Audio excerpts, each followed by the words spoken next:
tell us what your passion project is about? My passion project is, in a broad sense, trying to create a video game. Okay.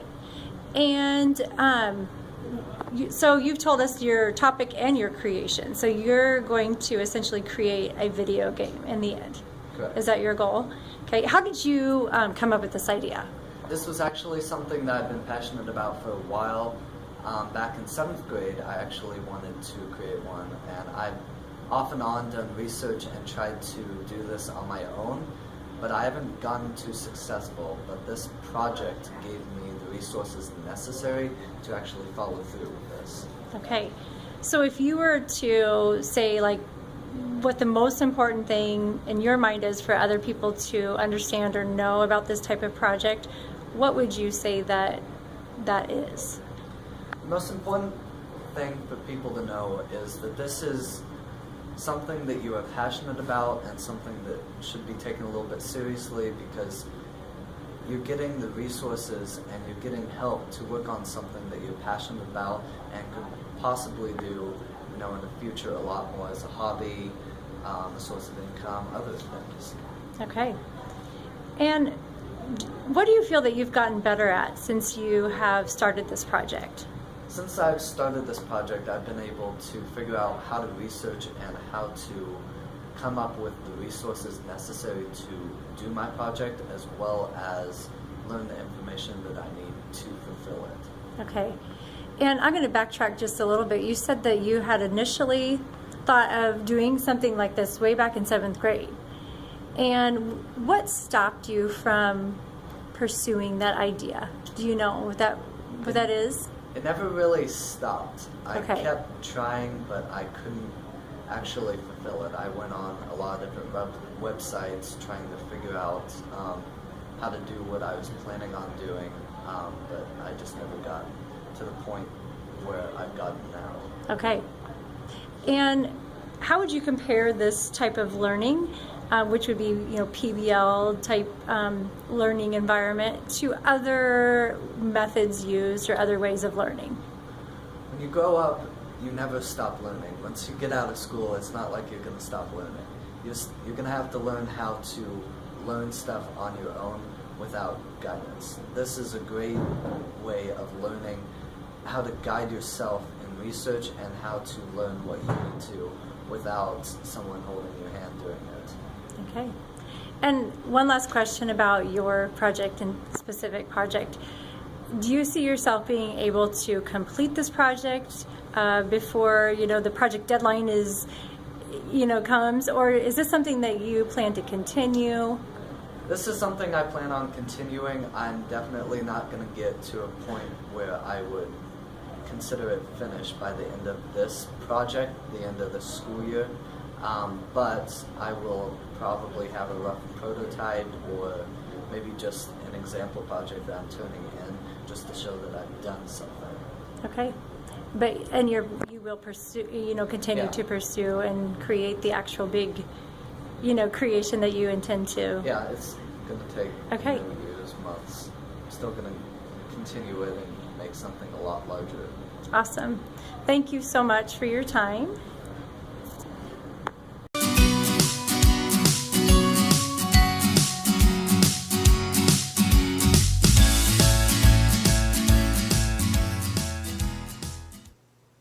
I have Sierra here, and she's going to be talking about her passion project that she is completing for Language 10. Sierra, what is your passion project topic? My passion project topic is over different animals in the Rocky Mountains, and I put them into a food chain, and then I talk about their digestive tracts and like how they digest their food and the difference between them, or special characteristics that one might have over the other. Okay. How did you decide that this is what you wanted to focus on? I decided this was what I wanted to focus on because I'm really into animals and I've always been into animals, and this is probably something I see myself going into in the future. Awesome. Have you decided what you would like to create with all of your research that you've conducted? With all the research I've conducted, I'm probably going to put into a Prezi. Okay. And I'm going to eventually create like kind of a web, and in that web I'll have little boxes where I will demonstrate the pictures of the digestive tracts, and then I will talk about it below or something like that. When thinking about all the decisions that you've made for this project, what kind of decisions come to mind? Oh, well, the website usage, okay, I've had trouble with that. I find some credible ones and I find some non-credible ones, and like when I found this piece of information that I thought was true, and then I wasn't really sure, so I researched it again, I found out it wasn't true from a better website. That's probably one of the decisions that I did. Okay. As far as what tools that you use for your research to kind of organize it, and any other kind of technology tools, what helped you make your decision about what to use? Well, I guess because Creasa was probably like the website that I went to the most, and then I tried some other websites, and then I was like, that's not as helping me as much, and then Creasa actually allowed me to like put into like little webs about what I wanted, like the information I'm trying to sort, and then I can put pictures in to get me. Could you show us an example of what your Creasa just looks like on your computer? Okay, so those are all the pictures that you're talking about right there. Yeah, and there's links, and then there's notes, and that's my interpretations of what I got from the thing. And if you keep going, I picked 3 from each category because I didn't want my search to be too broad. So I picked the herbivores, omnivores, and the carnivores, and picked 3 from each of those. Okay. And then over here is more background on them and like where they live and like their food, what they usually eat, and this is the actual digestive systems of them. So I mean, it's a little hard to see, through the camera here, but when you said that there's links to, are those your sources that you used? Yeah, but there's for your research? more, and like if I wanted to add another one, I would, but like it really won't let me, so then I just kind of like paste it in there. Okay, awesome. So this is a great way to organize your research, isn't it? Mm-hmm. I love it. Okay, have you experienced any problems yet then, as far as... I would definitely say it was probably the fox that really didn't, this is all I found so far. I'm still researching it. And then the raccoon, too, is the one I had trouble with because I'm pretty sure this was a blog. So I don't really know if their research is credible or not. So I have to keep looking into that. And there was this one thing I found about the bile. I think I already said something about it, but just like researching it again to make sure that information's correct is probably the most struggle I've had. Okay, awesome. And those are good struggles to have because it teaches you what to do next time that you're conducting research. Yeah.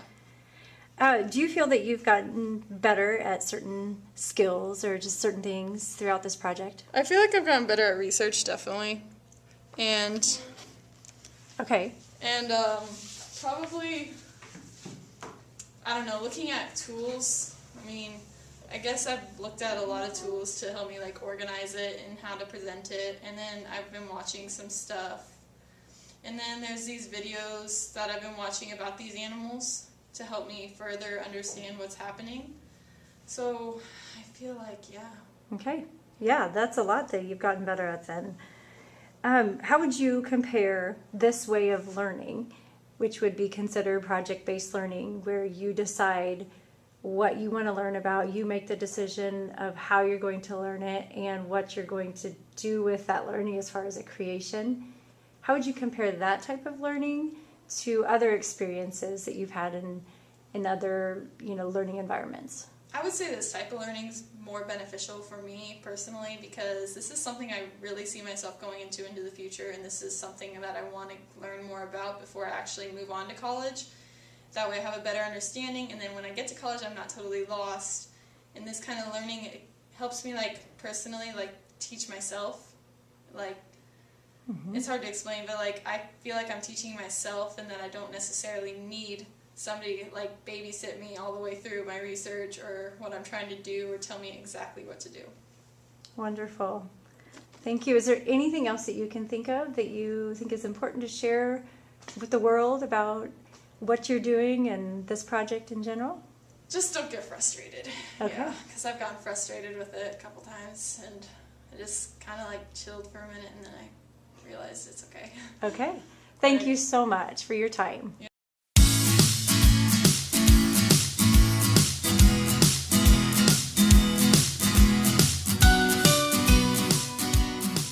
Abigail here with me, and she's going to be talking to us today about her passion project that she is completing in Language 10. Abigail, what is your passion project topic? My passion project topic is potential of music therapy. The music therapy is it's basically what it sounds like. It's using music for therapeutic purposes for people with cancer, autism, through rehabilitation, hospice patients, just anybody who by using music, they'll just be better. Because the way music interacts with your brain and stimulates your brain, it can help with muscle memory and just stimulating your brain so that you can use your motor skills better and your memory will be better and you'll have faster reflexes and just different ways that it'll interact with your brain. Wow. How did you ever decide that this was a topic that you were wanting to focus on? Well, I kind of thought of music therapy because I was at an honor choir festival and the director was from Lee Nelson. He's from Wartburg College. He was talking about how music therapy is it's a major that they offer, and they're soon to be offering it as a master's, and it's one of the first schools in the country to be doing that. So, or at least in Iowa, I'm sure it's the first school. And I just thought it was a really interesting topic, and it was, even if I didn't go into like music education or music performance, it's another musical field that I could go into that's also science. It's also definitely benefiting other people. Wow, okay. So with this passion project itself, what do you plan to create with all of this knowledge that you are acquiring through your research? I want to create an informational website just because I think that'll be the easiest for people to understand. If it's a blog, then people are going to have to look back at the information and they're going to have to like scroll like 2 weeks before to try and find like one piece of information. But if it's an informational website, then it's just all right there. It's all the information that you're looking for, and then you can find what you need. Instead of having to try and Google it, I kind of want to condense it all and just put it on one website. Awesome. What kind of major decisions have you had to make throughout this project so far? Well, one thing that I've really had to focus on is just what aspects of music therapy I want to work on. There's a lot of different kinds of music therapy. Like there's music therapy for rehabilitation purposes, like physical therapy, and how music, when you're little, like people say that you should learn how to play instruments because by playing the piano and playing the violin, you're improving your fine motor skills because of muscle memory and how music controls your brain into learning how to move those muscles and play instruments. And it helps with writing skills. It helps with, like, I know a lot of people who play the piano and they're faster typers because they play the piano, and it's just easier for them to do that because of the muscle memory that they've developed. So one thing that I've had to focus on is what specific types of music therapy I want to do, and then how I want to display that through the interactions that people have. So I think what I'm mostly focusing on is the mental rehabilitation, so people with autism or memory disorders, or just like a lot of documentaries have been coming out about people with Alzheimer's and dyslexia, and how music helps them gain memory control and muscle control through the stimulants in their brain and neurons. Wow. Okay. Have you experienced any problems yet that you had to spend quite some time problem solving to throughout the research process, I guess? I haven't had a ton of problems necessarily, just because I guess trying to just find the information that I'm looking for, because you can only Google what is music therapy so many times before you come up with the same 5 websites. So just finding different sources of information has been a little difficult, but I've gotten a lot of help through that just by asking questions. Like my band teacher, Mr. Black, has been helping me with a lot of research. Like he's not just telling me where to look, but he's giving me ideas like go watch a documentary or read this book about music and how it's helpful for your information purposes. It's just finding the resources that I want to use, because I don't have any trouble pulling the information out that I need, but just finding the information first that I have the most trouble with. Okay. What do you feel that you've gotten better with throughout this project? Definitely research skills I think I've improved a lot, just because you have to think a little bit outside the box. You can't just Google music therapy and hope to get all the information that you're looking for. You have to think about different sides, because it's a complex topic. Like, there's different types of music therapy, and then there's different job opportunities for music therapy, and there's just different types of music therapy that can just go on, and the information just goes on forever. So you have to find the right way to find your information, because you never know what you're going to find. Right. You'll think you'll find a really good website, and then it won't really pertain to what you need at all, and so then you'll waste your time doing that, and you need to backtrack and find the correct information. Okay. So I've really improved with research skills, because Wonderful. they're trial and error, really. Wonderful. And the last question I have for you is, how would you compare this type of learning environment, which would be considered a PBL learning environment, where you are the person that is in charge of what you want to learn, and you make a lot of your own decisions on how you're going to learn that and what you want to do with that information. How would you compare this learning experience with other learning experiences? Well, in any regular class setting, you'll really just be reading out of a textbook, or you'll be watching videos, or watching documentaries, or watching videos, and it's just you having to absorb the information that you're being forced to learn. Like, I'm just going to be honest, I'm not the most avid science student. It's not something that I really, really enjoy learning about. Of course, I'm not going to stop trying to learn science, but it's just not something that totally thrills me and gets me so excited to learn. But with PBL, it's something that you're researching on your own, and it's something that you can create on your own. So you're still learning the same skill set, but through your own process of learning. Like, I'm still learning how to write while doing it with something that I enjoy, whereas having to write a 2-page essay about climate change, I'm learning about my writing skills through something that I actually enjoy learning about and doing. Okay. Thank you so much for all of your information and taking part in this interview. Mm-hmm. And keep up the good work. Thank you. You're welcome.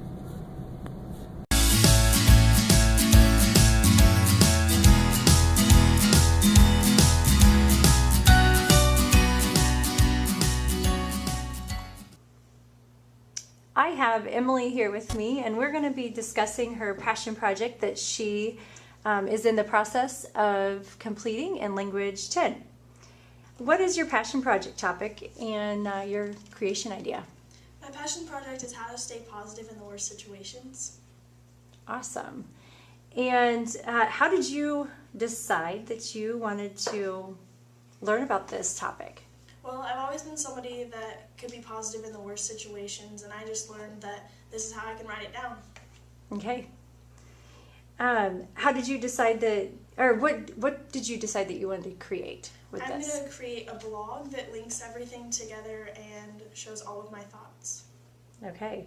So you're going to take, just to clarify, you're going to take your research that you have been conducting, and you're going to put that on a blog to Yes. showcase all of your research? Awesome idea. Do you have any ideas for what you'd like to do with that blog after you have it created? Well, it's something that I've always wanted to do, and it's something that I think could lead into my future, because I want to be something with psychology, and I think that this is a great start on how to wrap my brain around what's up for my future. Awesome. What do you feel that you've gotten better at since you started this project? Well, I've definitely learned how to annotate things differently and see them from different people's point of views, because not everybody's going to see the things that you do. That's right. Lots of different perspectives out there. And so could you describe, just give an example of how you are annotating and what that might look like, or how you go about doing that with your research? Well, I've looked at a bunch of motivational speakers, and one that has really caught my eye was a man named Zig Ziglar. He said a lot of different things, and one of the things that he said is, if you don't have the respect to take the first step, you'll never make it to the second. Now, I interpreted that as, if you don't get up and you don't fight for what you want, there's no way that you're going to get to the end. It's like sitting at the bottom of the stairs, looking at the top. You're never going to get there if you just sit there and look at it. That's one example of how you have taken that information and you've essentially interpreted that information. Is that how you're going about all of your research? Yep. Okay, awesome. How would you compare this way of learning, project-based learning, where you are deciding what you want to learn about and how you want to learn about it and what you want to create, so you're making all of these decisions yourself about your learning? How would you compare that type of learning to other ways of learning that you have experienced? Well, I've never been somebody that if you gave me a list of instructions that I was going to be able to just go through it and completely understand it. But with this, it's my own thoughts and it's my own passion, and it's just easier to wrap my brain around, and I can lay it out myself, and it's not somebody lecturing me and telling me how to do it. It's given me a sense of responsibility that I know that I need to take. Awesome. Is there anything else that you can think about that you think people would be interested in hearing about or learning about concerning your passion project at this time? One of my biggest motivators would be Zig Ziglar, so Okay. he's a good guy to listen to. Okay. So for anyone interested in this topic, he's the go-to person that you've gone to, obviously, Yeah. for a lot of your research. Could you take I see that you have your research sitting in front of you. Could you bring that up close and just do a quick shot and just explain to people what this is?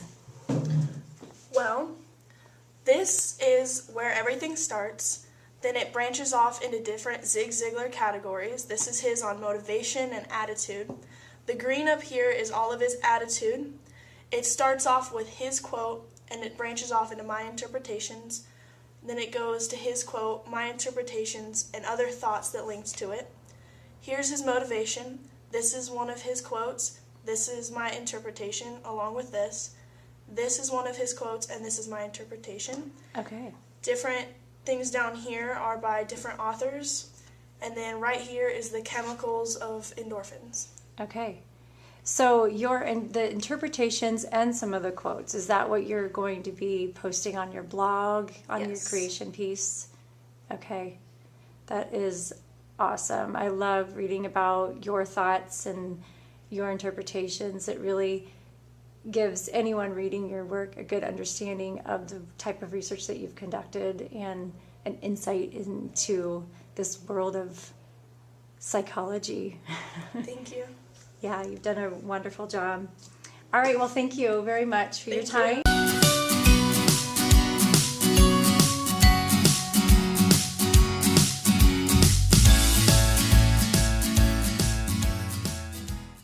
I have Michaela here with me today, and I'm going to be asking her a few questions about her passion project.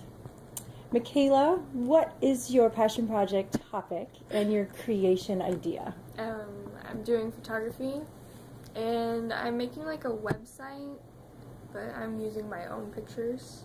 Okay. All right. Did you decide that this is what you wanted to focus on for your passion project? Well, I've always wanted to do photography. That's just something I've always done. Okay. Even like as a little kid, I was obsessed with cameras. So Awesome. So this is something that you definitely are going to pursue after high school. yeah. Awesome.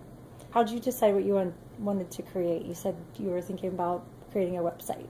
Well, Or you are. I wasn't really sure exactly what I wanted to do. I didn't know if I wanted to do like a big poster collage or like a website or a blog, but I thought a website would be easier. Okay. So. And what do you see yourself doing with your website? Kind of showing like different techniques and like just different ways, you know. Okay. Yeah. Yeah. Have you experienced any problems yet so far No. with your research or your project in general? No? It's going good? Yeah. Good. What's something that you feel that you've gotten better at, like since you've started this project? I've never been good with research, but I found like so much Okay. for this topic, and that's something that's working for me finally. Awesome. Yeah. So are you more confident then with your research abilities, which is awesome. That's actually one of the goals that I was hoping that, would happen through this project. As far as like organizing your research and finding good information, how do you feel that's coming along? It's really good. I mean, organizing, I'm not really sure. What are you using to organize? Like or going to use maybe to organize your research? Well, I have Google Keep, and then I have like a Google Doc that I have on both sites. Okay. So if like one doesn't work out, I can just go to the other. Okay. So. All right. My last question for you, Michaela, is how would you compare this way of learning, the way you've been learning throughout this project, to other ways that you learn in maybe other classes? Well, kind of doing it on your own and kind of going through it and working at your own pace is a lot easier than a teacher sitting there and giving you like a big list of what to do and have it done like right then, right there. Okay. So you like more of the independence yeah. that you have, and I mean, we still have like a deadline for stuff, but it's not like, you have to have like a big project to do. Right. Right. Okay. All right. Is there anything else you'd like to share about what you're doing or this project before we... It's just really fun. Okay. You listen to other people and their different ideas, and it kind of helps you with your project, and it's just a big group of us helping each other out. Awesome. Thank you very much for sharing your ideas.